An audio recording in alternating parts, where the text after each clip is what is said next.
Welcome to this QuickBooks 2019 tutorial for beginners on how to understand your balance sheet.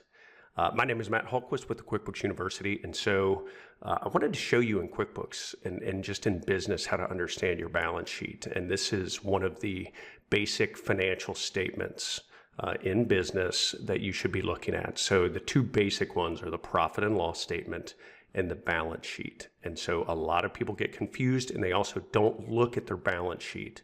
And so I wanted to go through the basic setup and what a balance sheet is telling you, okay?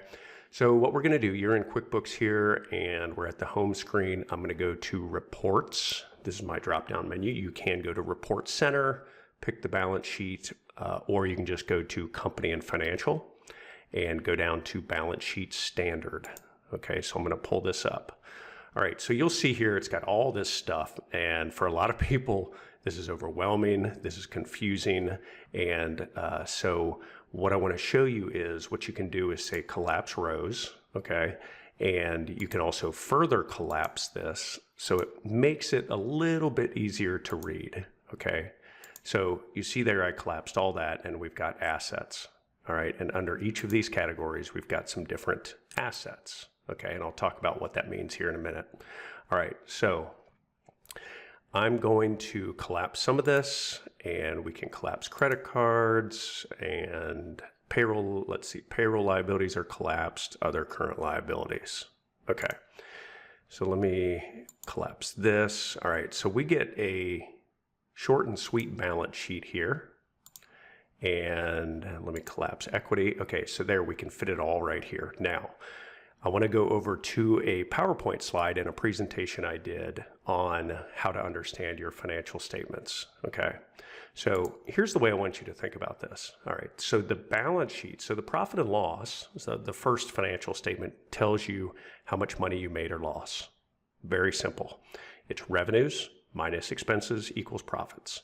But the balance sheet you can think of as like a net worth statement, all right? So it shows you the health of the business at any point in time.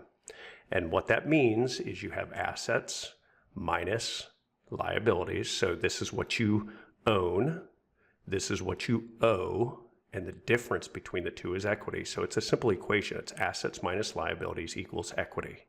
All right, so let me show you the next slide here. All right, so again, assets, what you own, liabilities, what you owe, equity, what you own, free and clear. So if you think about it like a house or any other, asset that you might own personally, a house is a pretty simple example. All right, so if you buy a house for $100,000 and now it's worth $200,000, okay, your asset is $200,000. And if you have a mortgage of $50,000, that's your liability because that's what you owe other people. And the difference between the two is $150,000. So your equity in that home is $150,000. All right. So to really boil it down and simplify it, it's just what you own minus what you owe, and the difference between the two is equity. Okay, so let me go back over to the balance sheet here and show you what I mean. All right, so you see here we have assets, $889,231. And then liabilities, total liabilities, $582,832, and the difference between the two is $306,398, okay?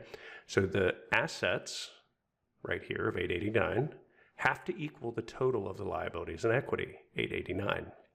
That's why it's called a balance sheet, because it balances. You've got this side equals this side, all right?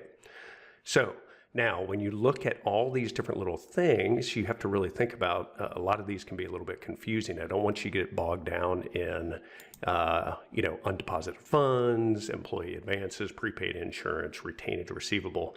Okay, these are definitely assets. These are things that you own, but they can be a little bit confusing. So if you think about the basic things like checking account, savings account, accounts receivable, what your customers owe you, okay, that's an asset. They owe you this money. And then fixed assets. Okay, these are the big things that you purchase, like furniture and equipment, vehicles, buildings, etc. These are things that last longer than 1 year in your business. And sometimes, like buildings and improvements, they can appreciate in value. and other things like vehicles physically depreciate in value. Okay, but you own these, your business owns these. Now, if we go down to the liability section, we have accounts payable. This is what you owe when you enter a bill and you owe a vendor. Okay, so this is a debt of the business. You owe this money. Credit cards are a debt of the business. You owe the credit card company money. Okay, and then we have, I'll skip the other current liabilities. We have long-term liabilities. So these are loans. So vehicle loans, truck loans, construction equipment, note payable to the bank, mortgage on the office building. So your business owes these debts. This is money they owe. All right. So you take all this stuff, okay, and this is, the result of entering bills and paying bills and sending invoices to customers, collecting money. So all this basic input into QuickBooks results in these financial statements. All right. You're keeping track of this. And now the difference between the two is your equity. All right. And right now, don't get bogged down in, shareholder distributions and net income and all this kind of stuff. Just understand that the equity is the difference between the assets and the liabilities. So just like a house, okay? If you had $306,000 equity in your house, that's a good thing. If you are underwater on your house and the liabilities are more than your assets, then that's not really a good thing because you owe more on it than it's worth. Okay, so it's the same thing in business. You generally want to have a positive equity, okay, because a positive equity shows the health of the business. And if you have a positive equity, that's a good thing, okay? So you want to work towards getting a good positive equity. Okay, so in general in business, I like to advise clients, all right, you want to definitely have a positive equity. You want to build that equity over time, okay?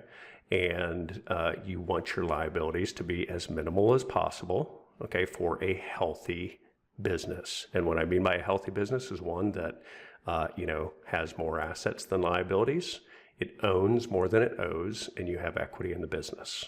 All right. Hopefully this brief summary helps you understand a balance sheet a little bit better. If you have any questions whatsoever, feel free to leave a comment below. And also head over to the QuickBooks University where I strive to, it's not just about teaching you QuickBooks, but it's really about understanding your business and helping you to grow your business and understand these financial statements. Head over there now, qbuniversity.org.